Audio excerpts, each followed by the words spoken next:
Subscribe करें हमारा official YouTube channel और बेल आइकन दबाकर पाएं सभी नोटिफिकेशन। सत श्री अकाल जी। ਸਾਡੇ ਨਾਲ ਡਾਕਟਰ ਰਾਜੇਸ਼ ਨੇ, ਐਪੀਡੈਮੀਓਲੋਜਿਸਟ ਨੇ, ਯਾਨੀ ਮਹਾਮਾਰੀ ਵਿਸ਼ੇਸ਼ज्ञ ਨੇ, ਪੰਜਾਬ ਸਰਕਾਰ ਦੀ ਐਕਸਪਰਟ ਕਮੇਟੀ 'ਚ ਨੇ। ਉਹਨਾਂ ਦੀ ਨਜ਼ਰੀਏ ਨਾਲ ਜਾਣਾਂਗੇ ਕਿ ਪੰਜਾਬ ਦੀ ਅੱਜ ਕੀ ਸਥਿਤੀ ਹੈ ਔਰ ਕਿੰਨਾ ਅਲਰਟ ਰਹਿਣ ਦੀ ਲੋੜ ਹੈ ਪੰਜਾਬ ਵਾਸੀਆਂ ਨੂੰ। ਡਾਕਟਰ ਸਾਹਿਬ ਸਵਾਗਤ ਹੈ ਤੁਹਾਡਾ ਮੈਚ ਮੰਚ। ਸ਼ੁਕਰੀਆ। ਡਾਕਟਰ ਸਾਹਿਬ ਐਜ਼ ਅ ਐਪੀਡੈਮੀਓਲੋਜਿਸਟ ਕੀ ਕਹੋਗੇ, ਪੰਜਾਬ ਅੱਜ ਕਿੱਥੇ ਖੜਾ ਹੈ, ਕੀ ਸਥਿਤੀ ਹੈ ਪੰਜਾਬ ਦੀ ਫਿਲਹਾਲ? ਦੇਖੋ ਜੀ, ਪੰਜਾਬ ਇਸ ਵੇਲੇ ਐਸੀ ਥਾਂ 'ਤੇ ਹੈ ਜਿੱਥੇ ਅਸੀਂ ਕਹਿ ਸਕਦੇ ਹਾਂ ਕਿ ਬਿਮਾਰੀ ਕੰਟਰੋਲ ਵਿੱਚ ਹੈ, ਅਤੇ ਦੇਸ਼ ਦੇ ਹਾਲਾਤ ਨੂੰ ਦੇਖਦੇ ਹੋਏ ਅਸੀਂ ਕਹਿ ਸਕਦੇ ਹਾਂ ਦੂਸਰੇ ਦੇਸ਼ ਦੇ ਬੜੇ ਸੂਬਿਆਂ ਵਿੱਚ ਬਿਮਾਰੀ ਕਾਫੀ ਹੈਗੀ ਹੈ। ਅਤੇ ਹੁਣ ਜਿਹੜਾ ਲੋਕਡਾਊਨ ਖੁੱਲ੍ਹ ਗਿਆ ਹੈ ਅਤੇ ਲੋਕਾਂ ਦਾ ਆਉਣਾ ਜਾਣਾ ਸ਼ੁਰੂ ਹੋ ਗਿਆ ਹੈ, ਅਤੇ ਬਿਮਾਰੀ ਕੁਛ ਇੱਥੇ ਵੀ ਆ ਸਕਦੀ ਹੈ। ਅਤੇ ਅਸੀਂ ਨੋਟਿਸ ਵਿੱਚ ਆਇਆ ਹੈ ਸਾਡੇ ਕਿ ਪਿਛਲੇ 15 ਦਿਨਾਂ ਵਿੱਚ ਕੁਝ ਕੇਸ ਵਧੇ ਨੇ। ਫਿਰ ਵੀ ਅਸੀਂ ਇਹੀ ਕਹਾਂਗੇ ਕਿ ਅਜੇ ਬਿਮਾਰੀ ਇੱਥੇ ਕੰਟਰੋਲ ਵਿੱਚ ਹੈ, ਅਤੇ ਜੇ ਲੋਕਡਾਊਨ ਖੁੱਲ੍ਹਣ ਨਾਲ ਸਾਡੀ ਪਬਲਿਕ ਜਿਹੜੀ ਹੈ ਉਹ ਸਾਵਧਾਨੀਆਂ ਵਰਤੇਗੀ ਅਤੇ ਸਾਡੀ ਬਿਮਾਰੀ ਕੰਟਰੋਲ ਵਿੱਚ ਹੀ ਰਹੇਗੀ। ਔਰ ਸਾਨੂੰ ਇਹ ਬੜਾ ਸੋਚਣਾ ਪਏਗਾ ਕਿ ਅਸੀਂ ਬਿਮਾਰੀ ਨੂੰ ਕੰਟਰੋਲ ਵਿੱਚ ਵੀ ਰੱਖੀਏ, ਸਾਵਧਾਨੀਆਂ ਵਰਤੀਏ ਅਤੇ ਨਾਲ ਦੀ ਨਾਲ ਆਪਣਾ ਕੰਮ ਵੀ ਕਰੀਏ। ਡਾਕਟਰ ਸਾਹਿਬ, ਪੰਜਾਬ ਦੇ ਮੁੱਖ ਮੰਤਰੀ ਸਾਹਿਬ ਦੀ ਗੱਲ ਕਰੀਏ, ਕੈਪਟਨ ਅਮਰਿੰਦਰ ਸਿੰਘ ਤੁਰੰਤ ਫੈਸਲੇ ਲੈਂਦੇ ਨੇ। ਐਕਸਪਰਟਸ ਨਾਲ ਪਹਿਲੇ ਰਾਏ ਕਰਦੇ ਨੇ, ਫਿਰ ਤੁਰੰਤ ਫੈਸਲੇ ਲੈਂਦੇ ਨੇ। ਪੂਰੇ ਦੇਸ਼ 'ਚ ਲਾਕਡਾਊਨ ਸੀ, ਪੰਜਾਬ 'ਚ ਕਰਫਿਊ ਲਗਾਉਣ ਦਾ ਫੈਸਲਾ ਉਹਨਾਂ ਨੇ ਲਿਆ। ਹੁਣ ਅਨਲੌਕ 1 ਚੱਲ ਰਿਹਾ ਹੈ, ਪੰਜਾਬ 'ਚ ਮਾਮਲੇ ਵਧੇ, ਉਹਨਾਂ ਨੇ ਕਿਤੇ ਨਾ ਕਿਤੇ ਸਖਤੀ ਕੀਤੀ, ਵੀਕਐਂਡ ਤੇ ਮੂਵਮੈਂਟ ਬੈਨ ਕਰਤੀ। ਕਿੰਨੇ ਕੁ ਲਾਹੇਵੰਦ, ਕਿੰਨੇ ਕੁ ਕਾਰਗਰ ਸਿੱਧ ਹੋਣਗੇ ਇਹ ਫੈਸਲੇ? ਦੇਖੋ, ਇਹ ਜਿਹੜੀ ਸਾਡੀ ਜਿਹੜੀ ਵੀ ਹਾਲਤ ਹੁੰਦੀ ਹੈ ਉਸ ਦੇ ਮੁਤਾਬਿਕ ਹੀ ਫੈਸਲੇ ਲਏ ਜਾਂਦੇ ਆ। ਸਾਡੇ ਮਾਰਚ ਦੇ ਮਹੀਨੇ ਵਿੱਚ ਇੰਨੇ ਸਾਡੇ ਪੰਜਾਬੀ ਬਾਹਰੋਂ ਆਏ ਸੀ ਪੰਜਾਬ ਵਿੱਚ, ਅਤੇ ਉਹ ਉਨ ਦੇਸ਼ਾਂ ਤੋਂ ਆਏ ਸੀ ਜਿੱਥੇ ਬਿਮਾਰੀ ਬਹੁਤ ਜ਼ਿਆਦਾ ਫੈਲ ਚੁੱਕੀ ਸੀ। ਇਸ ਕਰਕੇ ਪੰਜਾਬ ਵਿੱਚ ਬਿਮਾਰੀ ਦੇ ਫੈਲਣ ਦਾ ਖਤਰਾ ਬਹੁਤ ਜ਼ਿਆਦਾ ਸੀ, ਅਤੇ ਤਾਂ ਕਰਕੇ ਇੱਥੇ ਸਾਡੇ ਜਿਹੜੇ ਲੋਕਡਾਊਨ ਨੇ ਉਹ ਵੀ ਜ਼ਿਆਦਾ ਸਖਤੀ ਨਾਲ ਲਾਉਣ ਦੀ ਜ਼ਰੂਰਤ ਸੀ ਉਸ ਵੇਲੇ। ਅਤੇ ਫਿਰ ਅਸੀਂ ਦੇਖਿਆ ਕਿ ਬਿਮਾਰੀ ਕੰਟਰੋਲ ਵਿੱਚ ਹੈ, ਤਾਂ ਮੁੱਖ ਮੰਤਰੀ ਜੀ ਨੇ ਫੈਸਲਾ ਲਿਆ ਕਿ ਹੁਣ ਅਸੀਂ ਥੋੜ੍ਹਾ ਰਿਲੈਕਸੇਸ਼ਨ ਦੇਣਾ ਚਾਹੀਦਾ ਹੈ। ਅਤੇ ਇਹ ਵੀ ਹੈ ਕਿ ਸਾਡੀ ਸਾਵਧਾਨੀ ਵੀ ਸਾਨੂੰ ਨਾਲ ਦੀ ਨਾਲ ਚਾਹੀਦੀ ਹੈ, ਨਿਗਰਾਨੀ ਵੀ ਨਾਲ ਦੀ ਨਾਲ ਹੁੰਦੀ ਰਹਿੰਦੀ ਹੈ। ਜੇ ਕਿਤੇ ਸਾਨੂੰ ਲੱਗਦਾ ਹੈ ਕਿ ਬਿਮਾਰੀ ਜ਼ਿਆਦਾ ਵੱਧ ਰਹੀ ਹੈ ਅਤੇ ਅਸੀਂ ਫਿਰ ਦੁਬਾਰਾ ਸਖਤੀ ਵੀ ਲਾਉਣੀ ਚਾਹੀਦੀ ਵੀ ਹੈ, ਅਤੇ ਸਾਡੇ ਮੁੱਖ ਮੰਤਰੀ ਜੀ ਨੇ ਸਲਾਹ ਕਰਕੇ ਇਹ ਫੈਸਲਾ ਕੀਤਾ ਹੈ ਕਿ ਅਸੀਂ ਕੰਮ ਵੀ ਨਾਲ ਨਾਲ ਕਰੀਏ, ਪਰ ਸਾਡੀ ਜਨਤਾ ਨੂੰ ਵੀ ਸਾਵਧਾਨੀ ਨਾਲ ਨਾਲ ਲੈਣੀ ਚਾਹੀਦੀ ਹੈ। ਇਸ ਕਰਕੇ ਜਿਸ ਤਰ੍ਹਾਂ ਦੀ ਵੀ ਹਾਲਤ ਹੁੰਦੇ ਆ ਉਸ ਦੇ ਸਾਡੀ ਜਿਹੜੀ ਪਾਲਿਸੀ ਨੇ ਉਹ ਉਸ ਦੇ ਹਾਲਾਤ ਦੇ ਮੁਤਾਬਿਕ ਹੀ ਬਣਾਈ ਜਾਂਦੀ ਹੈ। ਡਾਕਟਰ ਸਾਹਿਬ, ਪੰਜਾਬ ਦੀ ਅਗਰ ਅੰਮ੍ਰਿਤਸਰ, ਜਲੰਧਰ, ਲੁਧਿਆਣਾ ਬੈਲਟ ਦੀ ਗੱਲ ਕਰੀਏ, ਉਸ ਗੁਰਦਾਸਪੁਰ ਹੋ ਗਿਆ, ਪਠਾਨਕੋਟ ਹੋ ਗਿਆ, ਲਗਾਤਾਰ ਮਾਮਲੇ ਇੱਥੇ ਕਿਤੇ ਨਾ ਕਿਤੇ ਵੱਧ ਰਹੇ ਨੇ। ਕੀ ਕਾਰਨ ਮੰਨਦੇ ਹੋ ਇਸ ਬੈਲਟ 'ਚ ਮਾਮਲੇ ਵਧਣ ਦਾ? ਕੀ ਕਾਰਨ ਹੈ? ਦੇਖੋ ਜੀ, ਇਹ ਬਿਮਾਰੀ ਜਿਹੜੀ ਹੈ ਇਹ ਇੱਕ ਬੰਦੇ ਤੋਂ ਹੀ ਦੂਜੇ ਬੰਦੇ ਨੂੰ ਲੱਗਦੀ ਹੈ, ਅਤੇ ਜਿਹੜੇ ਏਰੀਆ, ਜਿਹੜੇ ਇਲਾਕੇ ਨੇ ਜਿੱਥੇ ਜ਼ਿਆਦਾ ਬੰਦੇ ਰਹਿੰਦੇ ਹੈ, ਜਿੱਥੇ ਪਾਪੂਲੇਸ਼ਨ ਜ਼ਿਆਦਾ ਹੈਗੀ ਹੈ, ਜਿੱਥੇ ਕਰਾਊਡਿੰਗ ਜ਼ਿਆਦਾ ਹੈਗੀ ਹੈ, ਸ਼ਹਿਰਾਂ ਵਿੱਚ ਜਿੰਨੇ ਬੰਦੇ ਰਹਿੰਦੇ ਹੈ, ਪਿੰਡਾਂ ਵਿੱਚ ਉਨੇ ਬੰਦੇ ਨਹੀਂ ਰਹਿੰਦੇ ਹੈ, ਅਤੇ ਜਿੱਥੇ ਵੀ ਜ਼ਿਆਦਾ ਬੰਦੇ ਇਕੱਠੇ ਰਹਿੰਦੇ ਹੈ ਤਾਂ ਉੱਥੇ ਬਿਮਾਰੀ ਫੈਲਣ ਦਾ ਜ਼ਿਆਦਾ ਖਤਰਾ ਹੁੰਦਾ ਹੈ। ਅਤੇ ਇਸ ਕਰਕੇ ਜਿਹੜੇ ਅੰਮ੍ਰਿਤਸਰ, ਜਲੰਧਰ, ਲੁਧਿਆਣਾ, ਜਿਹੜੇ ਸਾਡੇ ਵੱਡੇ ਸ਼ਹਿਰ ਨੇ, ਉੱਥੇ ਕਾਫੀ ਇਲਾਕੇ ਇਸ ਤਰ੍ਹਾਂ ਦੇ ਹੈ ਜਿੱਥੇ ਬੰਦੇ ਜਿਹੜੇ ਹੈ ਉਹਨਾਂ ਦੇ ਘਰ ਵੀ ਬੜੇ ਛੋਟੇ ਨੇ। ਇੱਕ ਘਰ ਵਿੱਚ 4-4, 5-5 ਬੰਦੇ ਰਹਿੰਦੇ ਹੈ। ਅਤੇ ਪਿੰਡਾਂ ਵਿੱਚ ਜਿਹੜਾ ਹੈ ਉੱਥੇ ਥੋੜ੍ਹੇ ਲੋਕਾਂ ਵੀ ਘਰ ਵੀ ਥੋੜ੍ਹੇ ਵੱਡੇ ਹੁੰਦੇ ਹੈ, ਜ਼ਿਆਦਾ ਕਮਰੇ ਹੁੰਦੇ ਹੈ, ਅਤੇ ਸਾਡਾ ਇਹ ਹੈ ਕਿ ਪਾਪੂਲੇਸ਼ਨ ਡੈਂਸਿਟੀ ਜਿੱਥੇ ਜ਼ਿਆਦਾ ਹੁੰਦੀ ਹੈ ਉੱਥੇ ਬਿਮਾਰੀ बढ़न ਦਾ ਜ਼ਿਆਦਾ ਖਤਰਾ ਹੁੰਦਾ ਹੈ। ਅਤੇ ਇਹ ਅਸੀਂ ਦੇਖਿਆ ਹੈਗਾ ਆਪਣੇ ਦੇਸ਼ ਵਿੱਚ ਵੀ, ਜਿਹੜਾ ਦਿੱਲੀ ਹੈ, ਮੁੰਬਈ ਹੈ, ਚੇन्नई है, ਵੱਡੇ ਸ਼ਹਿਰਾਂ ਵਿੱਚ ਹੀ ਬਿਮਾਰੀ ਜ਼ਿਆਦਾ ਫੈਲੀ ਹੈ। ਇਸ ਕਰਕੇ ਸਾਨੂੰ ਵੀ ਖਤਰਾ ਵੱਡੇ ਸ਼ਹਿਰਾਂ ਵਿੱਚ ਹੀ ਜ਼ਿਆਦਾ ਹੈ। ਜਿਸ ਤਰ੍ਹਾਂ ਤੁਸੀਂ ਦੱਸਿਆ GT ਰੋਡ ਦੇ ਨਾਲ ਇੱਥੇ ਆਵਾਜਾਈ ਵੀ ਬਹੁਤ ਜ਼ਿਆਦਾ ਹੈ। ਬਿਲਕੁਲ ਦੂਸਰੇ ਸੂਬਿਆਂ ਜਿੰਨੇ ਵੀ ਬੰਦੇ ਆਉਂਦੇ ਆ ਬਾਹਰੋਂ, ਇਹ ਆਵਾਜਾਈ ਦਾ ਵੀ ਜ਼ਿਆਦਾ ਇੱਥੇ ਹੀ ਹੈ। ਇਸ ਕਰਕੇ ਤੁਸੀਂ ਦੇਖ ਰਹੇ ਹੋ ਕਿ ਥੋੜੇ ਕੇਸਿਸ ਜਿਹੜੇ ਨੇ ਇੱਥੇ ਵੱਧੇ ਨੇ। ਅੱਛਾ, ਇੱਕ ਹੋਰ ਚੀਜ਼ ਦੇਖੀ ਹੈ, ਪੰਜਾਬ 'ਚ ਜ਼ਿਆਦਾਤਰ ਮਰੀਜ਼ ਜਿਹੜੇ ਆ ਰਹੇ ਨੇ ਇਹ ਸਿੰਪਟੋਮੈਟਿਕ ਨੇ, ਲੱਛਣ ਉਹਨਾਂ 'ਚ ਜ਼ਿਆਦਾ ਨਹੀਂ ਹੁੰਦੇ। ਪਿੱਛੇ ਪੰਜਾਬ ਪੁਲਿਸ ਦੇ 17 ਜਵਾਨ ਸੀ, ਉਹਨਾਂ ਨੂੰ ਕੋਈ ਲੱਛਣ ਨਹੀਂ ਸੀ। ਇੱਕ ਆਮ ਆਦਮੀ ਜਿਹਨੂੰ ਲੱਛਣ ਨਹੀਂ ਹੈ ਕੋਈ, ਉਹ ਕਿਸ ਤਰ੍ਹਾਂ ਪਤਾ ਲਗਾਏਗਾ ਕਿ ਮੈਨੂੰ ਮੇਰਾ ਕਰੋਨਾ ਪੋਜ਼ਿਟਿਵ ਹੈ ਜਾਂ ਨਹੀਂ ਹੈ? ਕੀ ਕਰਨਾ ਚਾਹੀਦਾ ਆਮ ਆਦਮੀ ਨੂੰ? ਦੇਖੋ, ਇਹ ਬਿਮਾਰੀ ਜਿਹੜੀ ਹੈ ਉਹਨਾਂ ਨੂੰ ਬਹੁਤ ਸਾਰੇ ਜਿਹੜੇ ਬੰਦੇ ਹੈ ਉਹਨਾਂ ਨੂੰ ਕੋਈ ਲੱਛਣ ਨਹੀਂ ਹੁੰਦੇ ਹੈ। ਜੇ ਅਸੀਂ ਕਹੀਏ ਕਿ 100 ਬੰਦਿਆਂ ਨੂੰ ਜੇ ਬਿਮਾਰੀ ਹੈ, ਉੱਤੇ 80-90 ਬੰਦਿਆਂ ਨੂੰ ਕੋਈ ਲੱਛਣ ਨਹੀਂ ਹੁੰਦੇ ਹੈ। ਅਤੇ ਦੂਜੇ ਜਿਹੜੇ ਬੰਦੇ ਹੈ ਜਿਨ੍ਹਾਂ ਨੂੰ ਲੱਛਣ ਹੁੰਦੇ ਆ, ਉਹ 10 ਤੋਂ 20% ਜਿਹੜੇ ਹੁੰਦੇ ਆ ਉਹਨਾਂ ਨੂੰ ਹੁੰਦੇ ਆ। ਅਤੇ ਇਹ ਤਾਂ ਜਿਨ੍ਹਾਂ ਨੂੰ ਲੱਛਣ ਨਹੀਂ ਹੁੰਦੇ ਉਹ ਬਿਲਕੁਲ ਠੀਕ ਠਾਕ ਤੰਦਰੁਸਤ ਹੁੰਦੇ ਆ। ਉਹਨਾਂ ਵਿੱਚ ਜਿਹੜਾ ਵਾਇਰਸ ਹੈ ਉਹ ਵੀ ਥੋੜ੍ਹੇ ਦਿਨਾਂ ਵਾਸਤੇ ਆਉਂਦਾ ਹੈ, ਅਤੇ ਉਹਦਾ ਵਾਇਰਸ ਜਿਹੜਾ ਹੈ ਉਹਦੀ ਸੰਖਿਆ ਵੀ ਉਹਦੇ ਜ਼ਿਆਦਾ ਨਹੀਂ ਹੁੰਦੀ, ਅਤੇ ਇਹਦਾ ਇਸ ਤਰ੍ਹਾਂ ਪਤਾ ਨਹੀਂ ਲੱਗਦਾ ਹੈ। ਅਸੀਂ ਇਹ ਦੇਖਦੇ ਹਾਂ ਜਿਨ੍ਹਾਂ ਨੂੰ ਲੱਛਣ ਹੁੰਦੇ ਹੈ, ਅਤੇ ਅਸੀਂ ਦੇਖਦੇ ਹਾਂ ਉਹ ਕਿਸ ਦੇ ਸੰਪਰਕ ਵਿੱਚ ਆਏ ਸੀ। ਤਾਂ ਜਿਨ੍ਹਾਂ ਦੇ ਸੰਪਰਕ ਵਿੱਚ ਉਹ ਆਏ ਸੀ ਉਹਨਾਂ ਦਾ ਅਸੀਂ ਟੈਸਟ ਕਰਦੇ ਹਾਂ। ਜੇ ਉਹਨਾਂ ਨੂੰ ਲੱਛਣ ਨਾ ਵੀ ਹੋਣ ਤਾਂ ਵੀ ਟੈਸਟ ਕਰਦੇ ਹਾਂ, ਅਤੇ ਪੋਜ਼ੀਟਿਵ ਆਉਂਦੇ ਆ ਤਾਂ ਅਸੀਂ ਉਹਨਾਂ ਨੂੰ ਆਈਸੋਲੇਟ ਕਰਦੇ ਹਾਂ। ਤਾਂ ਇਹੀ ਹੈ ਕਿ ਟੈਸਟ ਕਰਨ ਨਾਲ ਹੀ ਪਤਾ ਲੱਗਦਾ ਹੈ। ਡਾਕਟਰ ਸਾਹਿਬ, ਰੋਜ਼ ਹਰ ਸਟੇਟ ਦੇ ਅੰਕੜੇ ਆਉਂਦੇ ਨੇ ਸਾਹਮਣੇ, ਕਿਤੇ ਨਾ ਕਿਤੇ ਡਰ ਬਣਿਆ ਰਹਿੰਦਾ, ਯਾਰ ਇਸ ਸਟੇਟ ਦੇ ਇੰਨੇ ਅੰਕੜੇ ਹੋ ਗਏ ਨੇ, ਜਾਂ ਪੰਜਾਬ 'ਚ ਇੰਨੇ ਹੋ ਗਏ ਨੇ, ਹਰਿਆਣਾ 'ਚ ਇੰਨੇ ਹੋ ਗਏ, ਮਹਾਰਾਸ਼ਟਰ 'ਚ ਇੰਨੇ ਹੋ ਗਏ ਨੇ।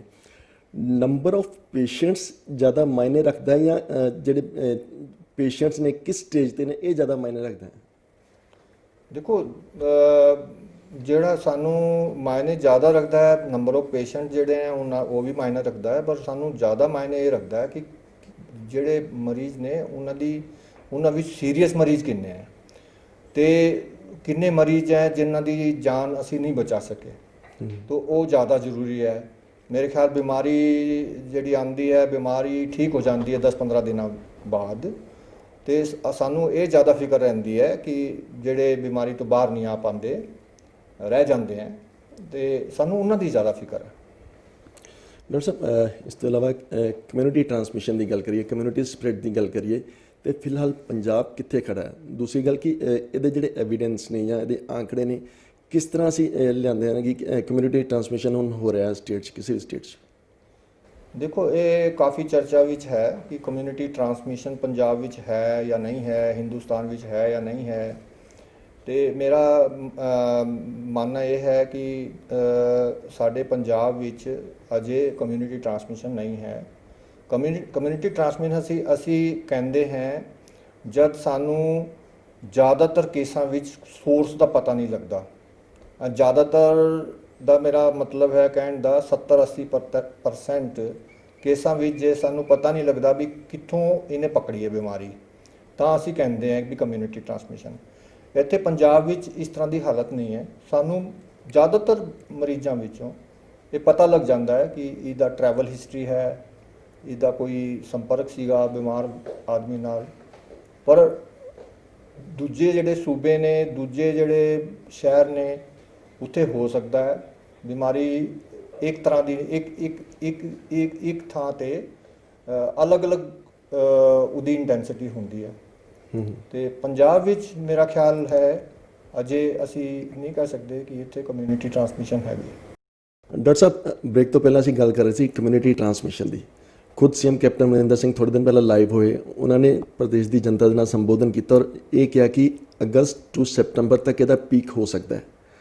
ਖੁਦਾ ਨਾ ਖਾਸਤਾ ਪੰਜਾਬ 'ਚ ਅਗਰ ਕਮਿਊਨਿਟੀ ਟਰਾਂਸਮਿਸ਼ਨ ਹੁੰਦਾ ਹੈ ਜਾਂ ਇਹਦਾ ਪੀਕ ਹੁੰਦਾ ਹੈ, ਤੇ ਪੰਜਾਬ ਇਹਦੇ ਵਾਸਤੇ ਕਿੰਨਾ ਕਿ ਤਿਆਰ ਹੈ, ਕਿੰਨੇ ਕੁ ਸਖਤ ਹੋਰ ਫੈਸਲੇ ਲੈਣ ਦੀ ਲੋੜ ਹੈ ਪੰਜਾਬ ਨੂੰ? ਦੇਖੋ, ਜਿਹੜੀ ਪੀਕ ਦਾ ਸਵਾਲ ਹੈ ਇਹ ਇਸ ਬਾਤ 'ਤੇ ਇਸ ਗੱਲ 'ਤੇ ਡਿਪੈਂਡ ਕਰਦਾ ਹੈ ਕਿ ਅਸੀਂ ਕਿੰਨੀ ਸਾਵਧਾਨੀਆਂ ਲੈਂਦੇ ਹਾਂ, ਜਨਤਾ ਕਿੰਨੀ ਸਾਵਧਾਨੀ ਲੈਂਦੀ ਹੈ। ਜੇ ਅਸੀਂ ਜ਼ਿਆਦਾ ਸਾਵਧਾਨੀਆਂ ਲੈਣਗੇ ਤਾਂ ਪੀਕ ਵੀ ਸਾਡੀ ਜਲਦੀ नहीं आएगी, उतनी देर लगेगी। तो जो पीक है उसकी जो हाइट है वो भी कम होगी। अगर हम सावधानियां ज़्यादा लेंगे। लेकिन हम अपनी तैयारी जो है वो लगातार अपनी कर रहे हैं, और हमारी जब भी पीक आएगी, चाहे वो जुलाई में आए, अगस्त में आए, सितंबर में आए, नवंबर में आए, जब भी आएगी हम उसको अच्छे से संभाल लेंगे। इतनी तैयारी पंजाब सरकार की है। और जब भी कोई ज़रूरत पड़ेगी, हमारी जो भी स्ट्रेटजी है, जो भी पॉलिसी है, कंट्रोल करने की जो पॉलिसी है, जब भी उसको हमें चेंज करने की ज़रूरत पड़ेगी तो हम कर पाएंगे। लेकिन साथ में ये है कि जनता जितनी ज़्यादा सावधानी लेगी उतनी पीक भी देर से आएगी, पीक की हाइट भी कम होगी, और हो सकता है अगर ये हम जितनी देर से आएगी तब तक हो सकता है कोई दवाई निकलाए, हो सकता है कोई वैक्सीन निकलाए। तो इसमें जनता का फ़ायदा है कि सावधानियां बरतें, मास्क लगाएं, भीड़ वाले एरिया में खास करके जहां जाना ही पड़ जाए तो मास्क के बिना ना जाएं। और कई लोगों का ये भी है कि बाहर वो सोचते हैं कि पब्लिक प्लेस, सड़क पे जब चल रहे हैं तब मास्क लगाएंगे, घर में आके या कि दफ्तर में जा कर के, फैक्ट्री में जा कर के, दुकान में जा कर के वो मास्क को उतार देते हैं। वायरस का ज़्यादा खतरा जो है क्लोज्ड स्पेसिस में है, जहाँ अंदर ज़्यादा खतरा है। इसलिए वहाँ पे खिड़कियाँ खुली रखें, दरवाजे खुली रखें, ताज़ी हवा वहाँ आए, आवाजाही हवा की हो, और मास्क लगाएं। खास करके ऐसे मौके पे ज़रूर मास्क लगाएं जहाँ ज़्यादा लोग हों। तो ये सावधानी बरतेंगे तो देर से आएगी। डॉक्टर साहब, इस तो इलावा पंजाब 'ਚ ਹੁਣ तक जिन्नियां भी डेथ्स हुई हैं, इन्हां दा जिहड़ा कॉज ऑफ डेथ है ਇਹ कोविड ही सी या किसी ना किसी होर बीमारी नाल भी पहलों ग्रस्त सी, ਉਹ ਕਾਰਨ ਸੀ, और किस एज ग्रुप 'ਚ ज़्यादा डेथ्स हुई हैं? देखो ਜਿਹੜੇ जितनी भी डेथ हुई ने वो ज़्यादातर बुजुर्गों विच हैं।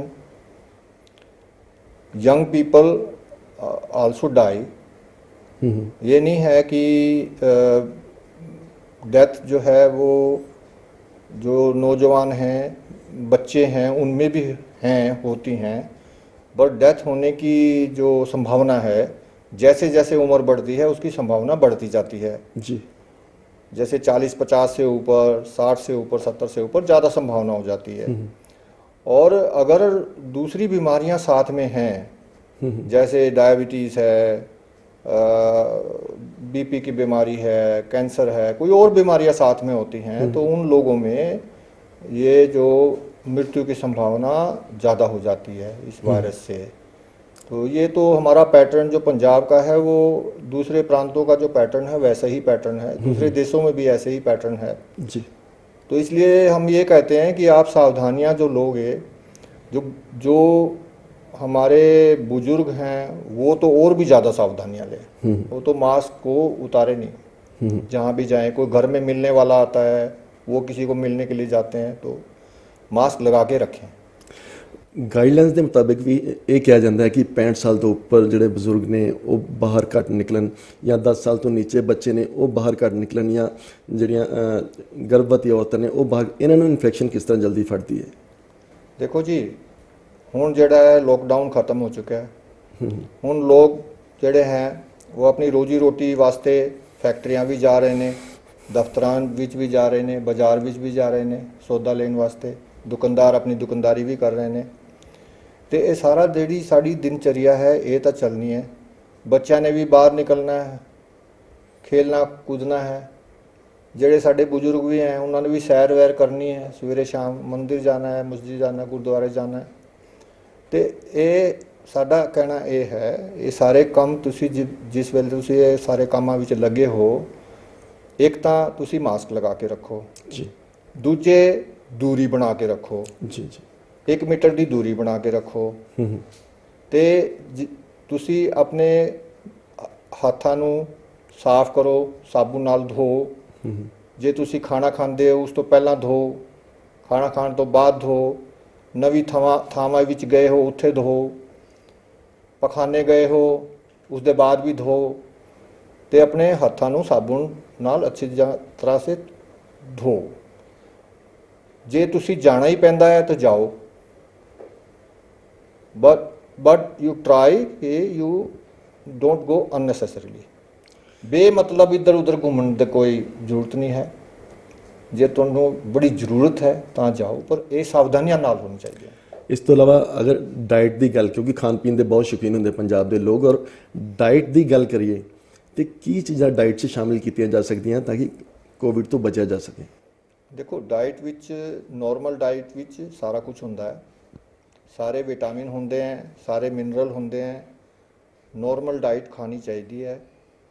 ਹੁਣ ਗਰਮੀ ਦਾ ਮੌਸਮ ਹੈ ਤੇ ਪਾਣੀ ਪੀਣ ਦਾ ਆਪਣਾ ਇੰਤਜ਼ਾਮ ਰੱਖਣਾ ਚਾਹੀਦਾ ਹੈ।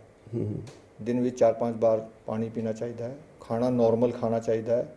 हरी सब्जियां नाल खानी चाहिए हैं। ਜਿਹੜਾ नॉर्मल खाना है वही खाना चाहिए है। सब कुछ होता है ਉਹਦੇ ਵਿੱਚ।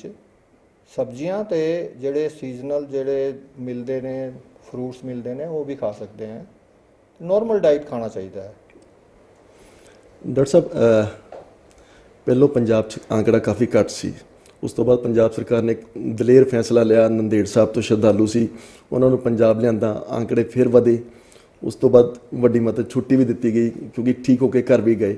ਹੁਣ ਫਿਰ ਕਿਤੇ ਨਾ ਕਿਤੇ ਆਂਕੜਾ ਵੱਧ ਰਿਹਾ ਹੈ। ਕੀ ਇਹਦੇ ਪਿੱਛੇ ਕਾਰਨ ਕੀ ਸਮਝਦੇ ਹੋ, ਕਿਉਂ ਵੱਧ ਰਿਹਾ ਆਂਕੜਾ? ਦੇਖੋ, ਜਿਹੜਾ ਆਂਕੜਾ ਵੱਧ ਰਿਹਾ ਹੈ, ਹੁਣ ਆਵਾਜਾਈ ਬਹੁਤ ਜ਼ਿਆਦਾ ਹੋਣ ਲੱਗ ਪਈ ਹੈ। ਦੂਜੇ ਸੂਬਿਆਂ ਤੋਂ ਵੀ ਹੁਣ ਆਵਾਜਾਈ ਹੋ ਰਹੀ ਹੈ। ਪੰਜਾਬ ਦੇ ਦੂਸਰੇ ਜ਼ਿਲ੍ਹਿਆਂ ਵਿੱਚ ਵੀ ਆਣਾ ਜਾਣਾ ਸ਼ੁਰੂ ਹੋ ਗਿਆ ਹੈ। ਲੋਕੀ ਜਿਹੜੇ ਨੇ ਆਪਣੀ ਫੈਕਟਰੀਆਂ ਵਿੱਚ, ਦਫ਼ਤਰਾਂ ਵਿੱਚ, ਆਪਣੇ ਦੁਕਾਨਾਂ ਵਿੱਚ ਕੰਮ ਸ਼ੁਰੂ ਹੋ ਗਿਆ ਹੈ। ਮਿਲਣਾ ਜੁਲਣਾ ਵੀ ਸ਼ੁਰੂ ਹੋ ਗਿਆ ਹੈ ਤੇ ਇਹ ਬਿਮਾਰੀ ਇੱਕ ਬੰਦੇ ਤੋਂ ਦੂਸਰੇ ਬੰਦੇ ਨੂੰ ਫੈਲਦੀ ਹੈ। ਜੇ ਅਸੀਂ ਦੂਰੀ ਬਣਾ ਕੇ ਰੱਖੀਏ, ਮਾਸਕ ਪਹਿਨੀਏ, ਤਾਂ ਇਹ ਬਿਮਾਰੀ ਕੰਟਰੋਲ ਵਿੱਚ ਰਹੇਗੀ। ਹੁਣ ਜਿਹੜੇ ਤੁਸੀਂ ਦੇਖ ਰਹੇ ਹੋ ਕੁਝ ਕੇਸਿਸ ਵੱਧ ਰਹੇ ਨੇ, ਇਹ ਬਾਹਰੋਂ ਜਿਹੜੇ ਆਉਂਦੇ ਹੈ ਉਸ ਤੋਂ ਵੀ ਇਹ ਬਿਮਾਰੀ ਆ ਰਹੀ ਹੈ ਪੰਜਾਬ ਵਿੱਚ। ਪਰ ਘਬਰਾਉਣ ਦੀ ਗੱਲ ਨਹੀਂ ਹੈਗੀ। ਬਿਮਾਰੀ ਅਜੇ ਵੀ ਪੰਜਾਬ ਵਿੱਚ ਜਿਹੜੇ ਨੰਬਰ ਨੇ ਉਹ ਅਜੇ ਵੀ ਕੰਟਰੋਲ ਵਿੱਚ ਨੇ। ਡਾਕਟਰ ਸਾਹਿਬ, ਪੰਜਾਬ ਦੇ ਸੀਐਮ ਦੀ ਗੱਲ ਕਰੀਏ ਤੇ तमाम ਫੈਸਲੇ, ਵੱਡੇ ਫੈਸਲੇ ਲੈਂਦੇ ਨੇ ਕਰੋਨਾ ਨਾਲ ਨਜਿੱਠਣ ਵਾਸਤੇ। ਮਿਸ਼ਨ ਫਤਿਹ ਚਲਾਇਆ ਉਹਨਾਂ ਨੇ ਤਾਂ ਕਿ ਕਰੋਨਾ ਨੂੰ ਪੰਜਾਬ ਤੋਂ ਕਿਤੇ ਨਾ ਕਿਤੇ ਦੂਰ ਕੀਤਾ ਜਾ ਸਕੇ। ਅਗਰ ਆਮ ਆਦਮੀ ਦੀ ਗੱਲ ਕਰੀਏ, ਆਮ ਆਦਮੀ ਸਰਕਾਰ ਦੀ ਕਿਸ ਤਰ੍ਹਾਂ ਮਦਦ ਕਰ ਸਕਦਾ ਹੈ ਕਿ ਕਰੋਨਾ ਤੋਂ ਦੂਰ ਰਿਹਾ ਜਾ ਸਕੇ, ਕੋਵਿਡ ਤੋਂ ਬਚਿਆ ਜਾ ਸਕੇ? ਦੇਖੋ ਜੀ, ਆਮ ਆਦਮੀਆਂ ਨੂੰ ਆਪਣੀ ਮਦਦ ਕਰਨੀ ਚਾਹੀਦੀ ਹੈ ਤੇ ਆਪਣੀ ਜਿਹੜੀ ਸਾਵਧਾਨੀਆਂ ਵਰਤਣੀਆਂ ਚਾਹੀਦੀਆਂ ਨੇ। ਆਪਣੇ ਜਿਹੜੇ ਆਪਣੀ ਦੂਰੀ ਹੈ ਉਹ ਬਣਾ ਕੇ ਰੱਖਣੀ ਚਾਹੀਦੀ ਹੈ। ਫਿਰ ਜੇ ਜਾਣਾ ਵੀ ਪੈ ਜਾਏ ਭੀੜ ਭਾੜ ਦੇ ਇਲਾਕੇ ਵਿੱਚ, ਆਪਣਾ ਮਾਸਕ ਲਗਾ ਕੇ ਰੱਖਣਾ ਚਾਹੀਦਾ ਹੈ। ਤੇ ਫਿਰ ਜਿਹੜੇ ਆਪਣੇ ਜਿੱਥੇ ਵੀ ਜਾਂਦੇ ਹੈ ਤਾਂ ਉੱਥੇ ਆਪਣੇ ਹੱਥ ਸਾਬੁਨ ਨਾਲ ਧੋਣੇ ਚਾਹੀਦੇ ਹੈ। तो जनता का सहयोग बहुत जरूरी है। सरकार की अपनी पहल एक पासे है तो ज़्यादा जरूरी जनता का सहयोग है। तो सरकार ने जनता का सहयोग लेने वास्ते बड़े सारे इंतजाम किए ने। ये मिशन फतेह जिहड़ा है ये सारा वॉलंटियर चला रहे हैं जी। बिल्कुल। तो वॉलंटियर जिहड़े साडे नौजवान ने उन्होंने जिम्मेवारी ली है। ਤੇ ਮੁਹੱਲੇ ਵਿੱਚ, ਹਰ ਵਾਰਡ ਵਿੱਚ, ਹਰ ਪਿੰਡ ਵਿੱਚ ਜਿਹੜੀਆਂ ਨੇ ਉਹਨਾਂ ਨੇ ਜ਼ਿੰਮੇਵਾਰੀ ਲਈ ਹੋਈ ਹੈ ਤੇ ਉਹ ਆਪਣੀ ਕਮੇਟੀ ਬਣਾ ਕੇ ਬਹੁਤ ਸਾਰਾ ਕੰਮ ਜਿਹੜਾ ਹੈ ਉਹ ਇਹ ਵਲੰਟੀਅਰ ਵੀ ਕਰ ਰਹੇ ਨੇ। ਤੇ ਸਰਕਾਰ ਨੇ ਇਹਨਾਂ ਸਕੋਪ ਦਿੱਤਾ ਹੈ ਕਿ ਭਈ ਜਨਤਾ ਜਿਹੜੀ ਹੈ, ਪਬਲਿਕ ਜਿਹੜੀ ਹੈ, ਆਪਣੇ ਹੱਥ ਵਿੱਚ ਲੈ ਕੰਮ ਤੇ ਉਹ ਕਰ ਵੀ ਰਹੇ ਨੇ। ਜਿਹੜੇ ਇੱਕ ਉਦਾਹਰਨ ਤੁਹਾਨੂੰ ਦੇਵਾਂਗਾ ਮੈਂ, ਜਿਹੜੇ ਬਾਹਰੋਂ ਆਉਂਦੇ ਨੇ तो बॉर्डर पे उन्होंने जांच होती है, पर कुछ लोग जो हैं वो छोटी मोटी सड़कों से भी अंदर आ जाते हैं। बिल्कुल बिल्कुल। तो हमें बहुत सारी इन्फॉर्मेशन जो है ये नौजवान जो वार्ड में है, मोहल्ले में है, वहाँ से वो उनको प्रोत्साहन देते हैं कि जाके भाई हेल्थ डिपार्टमेंट में ना चेक करवाओ। बहुत सारा है ऐसा। तो जो मुख्यमंत्री जी ने जो लोगों को बोला है कि आप सहयोग करो तो लोग कर रहे हैं और वही जो है बीमारी की रोकथाम में सहयोग ही बीमारी को रोकेगा जी। बिल्कुल। ਅਸੀਂ ਦੇਖਿਆ ਕਿ ਮੁੱਖ ਮੰਤਰੀ ਖੁਦ ਜਿਹੜੇ ਲੋਕਾਂ ਦੇ ਸਵਾਲਾਂ ਦੇ ਜਵਾਬ ਵੀ ਦਿੰਦੇ ਨੇ। ਸ਼ਨੀਵਾਰ ਜਾਂ ਐਤਵਾਰ ਲਾਈਵ ਹੁੰਦੇ ਨੇ, ਲੋਕਾਂ ਦੇ ਸਵਾਲਾਂ ਦੇ ਜਵਾਬ ਦਿੰਦੇ ਨੇ। ਡਾਕਟਰ ਸਾਹਿਬ, ਇਸ ਤੋਂ ਇਲਾਵਾ ਗੱਲ ਕਰੀਏ ਪਲਾਜ਼ਮਾ ਥੈਰੇਪੀ ਦੀ, ਕਿਉਂਕਿ ਪਲਾਜ਼ਮਾ ਥੈਰੇਪੀ ਦੀ ਲਗਾਤਾਰ ਗੱਲਾਂ ਹੁੰਦੀਆਂ। ਕਿੰਨਾ ਕੁ ਕਾਰਗਰ ਹੈ ਪਲਾਜ਼ਮਾ ਥੈਰੇਪੀ? देखो जी, ये बीमारी नई बीमारी है। ਇਹਦੀ ਕੋਈ ਅਜੇ ਦਵਾਈ ਨਹੀਂ ਬਣੀ ਹੈ, ਕੋਈ ਵੈਕਸੀਨ ਨਹੀਂ ਬਣਾ ਹੈ। ਤੇ ਇਹਦੀ ਪਲਾਜ਼ਮਾ ਥੈਰੇਪੀ ਵੀ ਇੱਕ ਤਰ੍ਹਾਂ ਦੀ ਨਈ ਖੋਜ ਹੈ। ਇਹਦਾ ਵੀ ਅਜੇ ਸਾਨੂੰ ਪੂਰੀ ਤਰ੍ਹਾਂ ਇਹ ਨਹੀਂ ਪਤਾ ਕਿਤਨੀ ਕਾਰਗਰ, ਕਿਤਨੀ ਕਾਮਯਾਬ ਹੈ, ਪਰ ਪੂਰੀ ਦੁਨੀਆ ਵਿੱਚ ਵੀ ਤੇ ਹਿੰਦੁਸਤਾਨ ਵਿੱਚ ਵੀ ਇਹ ਪਲਾਜ਼ਮਾ ਥੈਰੇਪੀ ਟਰਾਈ ਕੀਤੀ ਜਾ ਰਹੀ ਹੈ। ਇਹ ਟਰਾਇਲ ਵਿੱਚ ਹੈ ਤੇ ਸਾਨੂੰ ਥੋੜੇ ਸਮਾਂ ਬਾਅਦ ਪਤਾ ਲੱਗੇਗਾ ਕਿ ਇਹ ਇਫੈਕਟਿਵ ਹੈ ਕਿ ਨਹੀਂ ਹੈ। ਪਰ ਇਹ ਹੈ ਪੰਜਾਬ ਸਰਕਾਰ ਨੇ ਆਪਣੇ ਹਸਪਤਾਲਾਂ ਵਿੱਚ ਵੀ ਜੀ ਇਹਨੂੰ ਸ਼ੁਰੂ ਕਰਵਾਇਆ ਹੈ, ਕਿਉਂਕਿ Indian council of medical research ਜਿਹੜੀ ਰਿਸਰਚ ਦੀ ਬੜੀ ਸੰਸਥਾ ਹੈ, ਉਹਨਾਂ ਨੇ ਕੁਝ ਗਿਣੇ ਚੁਣੇ ਹਸਪਤਾਲਾਂ ਵਿੱਚ ਹੀ ਇਹ ਪ੍ਰਯੋਗ ਕਰਨ ਦੀ ਇਜਾਜ਼ਤ ਦਿੱਤੀ ਹੈ। ਪਰ ਸਾਡੇ ਜਿਹੜੇ ਮੁੱਖ ਮੰਤਰੀ ਨੇ ਤੇ ਸਾਡੇ ਜਿਹੜੇ ਅਫਸਰ ਨੇ, ਉਹਨਾਂ ਦੇ ਐਫਰਟ ਪ੍ਰਯਤਨ ਨਾਲ ਇਹ ਸਾਡੇ ਪੰਜਾਬ ਵਿੱਚ ਵੀ ਇਹ ਪਲਾਜ਼ਮਾ ਥੈਰੇਪੀ ਚੱਲ ਰਹੀ ਹੈ। ਡਾਕਟਰ ਸਾਹਿਬ, ਇਹ ਵੀ ਕਿਹਾ ਜਾਂਦਾ ਸੀ ਕਿ ਜਿਉਂ-ਜਿਉਂ ਗਰਮੀ ਵਧੇਗੀ ਕਿਤੇ ਨਾ ਕਿਤੇ ਵਾਇਰਸ ਘਟੇਗਾ। ਤੁਸੀਂ ਐਪੀਡੈਮੀਓਲੋਜਿਸਟ ਹੋ, ਕੀ ਲੱਗਦਾ ਹੈ ਮੌਸਮ ਦਾ ਅਸਰ ਪੈਂਦਾ ਵਾਇਰਸ ਤੇ? ਕੋਈ ਕਰੋਨਾ ਵਾਇਰਸ ਤੇ ਪਏਗਾ ਕੋਈ? ਦੇਖੋ ਜੀ, ਵਾਇਰਸ ਜਿਹੜਾ ਹੈ ਉਹ ਤਾਂ ਸਰੀਰ ਵਿੱਚ ਰਹਿੰਦਾ ਹੈ ਤੇ ਸਾਡੇ ਸਰੀਰ ਦਾ ਤਾਪਮਾਨ 37 ਡਿਗਰੀ ਸੈਂਟੀਗ੍ਰੇਡ ਰਹਿੰਦਾ ਹੈ। ਭਾਵੇਂ ਸਰਦੀ ਹੋਏ, ਗਰਮੀ ਹੋਏ, ਬਰਸਾਤ ਹੋਏ, ਸਾਡਾ ਟੈਂਪਰੇਚਰ 37 ਡਿਗਰੀ ਹੁੰਦਾ ਹੈ ਜੀ। ਪਰ ਇਹ ਗੱਲ ਹੈ ਕਿ ਜਿਹੜਾ ਮੌਸਮ ਹੁੰਦਾ ਹੈ, ਮੌਸਮ ਦੇ ਨਾਲ ਨਾਲ ਸਾਡੇ ਇਨਸਾਨਾਂ ਦਾ ਜਿਹੜਾ ਵਿਵਹਾਰ ਹੈ ਉਹ ਬਦਲਦਾ ਰਹਿੰਦਾ ਹੈ। ਜਿਵੇਂ ਸਰਦੀ ਦੇ ਮੌਸਮ ਵਿੱਚ ਲੋਕੀ ਬਾਹਰ ਜ਼ਿਆਦਾ ਘੱਟ ਨਿਕਲਦੇ ਨੇ, ਘਰਾਂ ਵਿੱਚ ਜ਼ਿਆਦਾ ਰਹਿੰਦੇ ਨੇ, ਘਰਾਂ ਦੇ ਅੰਦਰ ਕਰਾਊਡ ਜ਼ਿਆਦਾ ਹੁੰਦੀ ਹੈ। ਇਸੇ ਤਰ੍ਹਾਂ ਬਰਸਾਤ ਦੇ ਮੌਸਮ ਵਿੱਚ ਘਰਾਂ ਵਿੱਚ ਜ਼ਿਆਦਾ ਕਰਾਊਡ ਹੁੰਦੀ ਹੈ। ਗਰਮੀ ਦੇ ਮੌਸਮ ਵਿੱਚ ਲੋਕੀ ਬਾਹਰ ਜ਼ਿਆਦਾ ਘੁੰਮਦੇ ਹੈ, ਘਰਾਂ ਦੇ ਅੰਦਰ ਘੱਟ ਰਹਿੰਦੇ ਹੈ। ਤੇ ਤੁਹਾਨੂੰ ਪਤਾ ਹੀ ਹੈ, ਇਹ ਵਾਇਰਸ ਜਿਹੜਾ ਹੈ ਇੱਕ ਇਨਸਾਨ ਤੋਂ ਦੂਸਰੇ ਇਨਸਾਨ ਨੂੰ ਫੈਲਦਾ ਹੈ। ਜਿੱਥੇ ਜ਼ਿਆਦਾ ਕਰਾਊਡ ਹੁੰਦੀ ਹੈ, ਜਿਸ ਮੌਸਮ ਵਿੱਚ ਜ਼ਿਆਦਾ ਕਰਾਊਡ ਹੁੰਦੀ ਹੈ, ਘਰਾਂ ਦੇ ਅੰਦਰ, ਦਫ਼ਤਰਾਂ ਦੇ ਅੰਦਰ, ਉਸ ਮੌਸਮ ਵਿੱਚ ਥੋੜਾ ਜ਼ਿਆਦਾ ਹੋ ਜਾਂਦਾ ਹੈ। ਪਰ ਇਹ ਨਹੀਂ ਕਹਿ ਸਕਦੇ ਕਿ ਇਹ ਵਾਇਰਸ ਜਿਹੜਾ ਹੈ ਇਹ ਖਤਮ ਹੋ ਜਾਂਦਾ ਹੈ ਗਰਮੀ ਵਿੱਚ, ਜਾਂ ਇਹ ਜ਼ਿਆਦਾ ਇਸਦਾ ਮੌਸਮ ਦਾ ਇੰਨਾ ਜ਼ਿਆਦਾ ਅਸਰ ਨਹੀਂ ਵੇਖਿਆ ਗਿਆ ਹੈ। ਅੱਛਾ, ਬਰਸਾਤਾਂ ਆ ਰਹੀਆਂ ਨੇ ਅੱਗੇ, ਬਰਸਾਤ ਦੀ ਗੱਲ ਕੀਤੀ, ਕਿਉਂਕਿ ਤੁਸੀਂ ਕੁਝ ਮਤਲਬ ਖਾਸ ਸਾਵਧਾਨ ਰਹਿਣ ਦੀ ਲੋੜ ਹੈ, ਅਲਰਟ ਰਹਿਣ ਦੀ ਲੋੜ ਹੈ ਲੋਕਾਂ ਨੂੰ ਕੋਈ ਬਰਸਾਤ?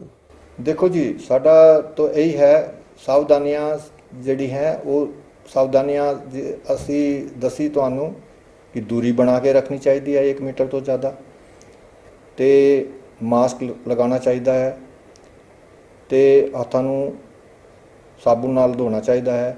ਇਹ 3-4 ਜਿਹੜੀ ਸਾਵਧਾਨੀਆਂ ਨੇ, ਇਹ ਸਾਵਧਾਨੀਆਂ ਰੱਖਣੀਆਂ ਚਾਹੀਦੀਆਂ ਨੇ।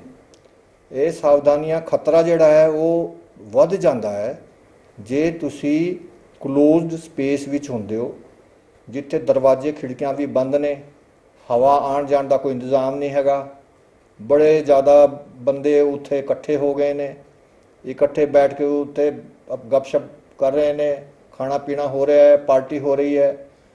ਐਸੇ ਥਾਵਾਂ ਤੇ ਖਤਰਾ ਵੱਧ ਜਾਂਦਾ ਹੈ ਜੀ।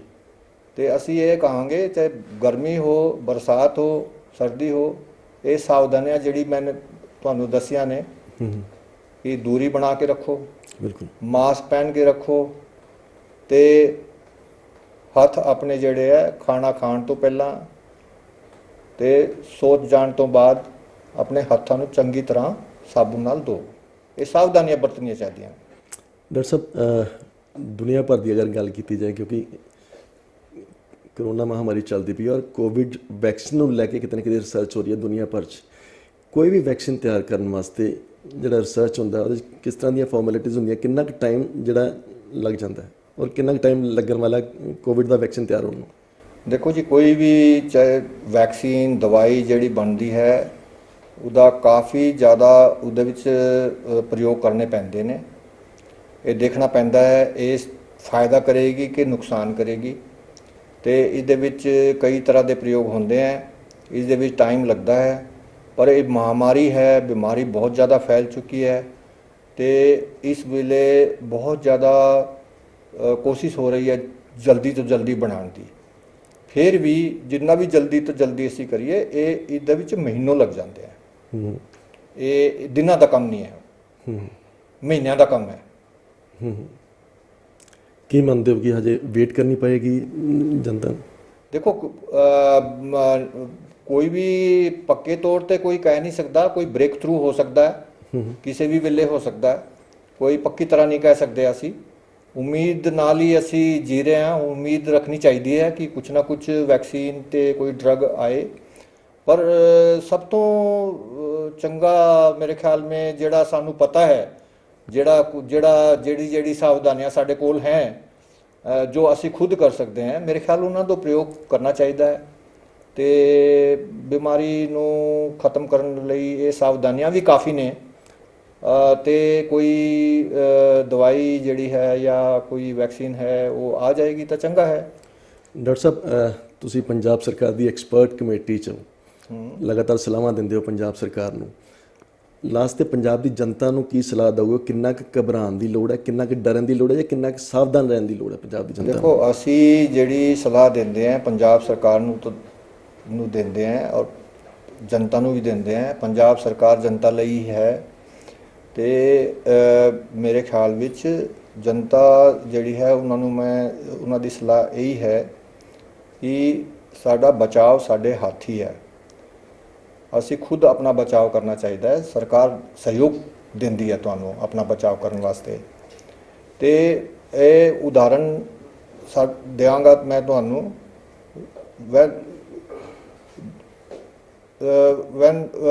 ਪੁਲਿਸ ਆਂਦੀ ਹੈ ਤੇ ਲੋਕੀ ਜਿਹੜੇ ਹੈ ਆਪਣਾ ਮਾਸਕ ਲਾ ਲੈਂਦੇ ਹੈ, ਘੁੰਮਦੇ ਰਹਿੰਦੇ ਹੈ, ਘਰ ਵਿੱਚ ਆਉਂਦੇ ਹੈ, ਦੁਕਾਨ ਵਿੱਚ ਜਾਂਦੇ ਹੈ, ਫੈਕਟਰੀ ਵਿੱਚ ਜਾਂਦੇ ਹੈ, ਦਫ਼ਤਰ ਵਿੱਚ ਜਾਂਦੇ ਹੈ ਤੇ ਉਹਨੂੰ ਲਾ ਦਿੰਦੇ ਹੈ, ਹਟਾ ਦਿੰਦੇ ਹੈ।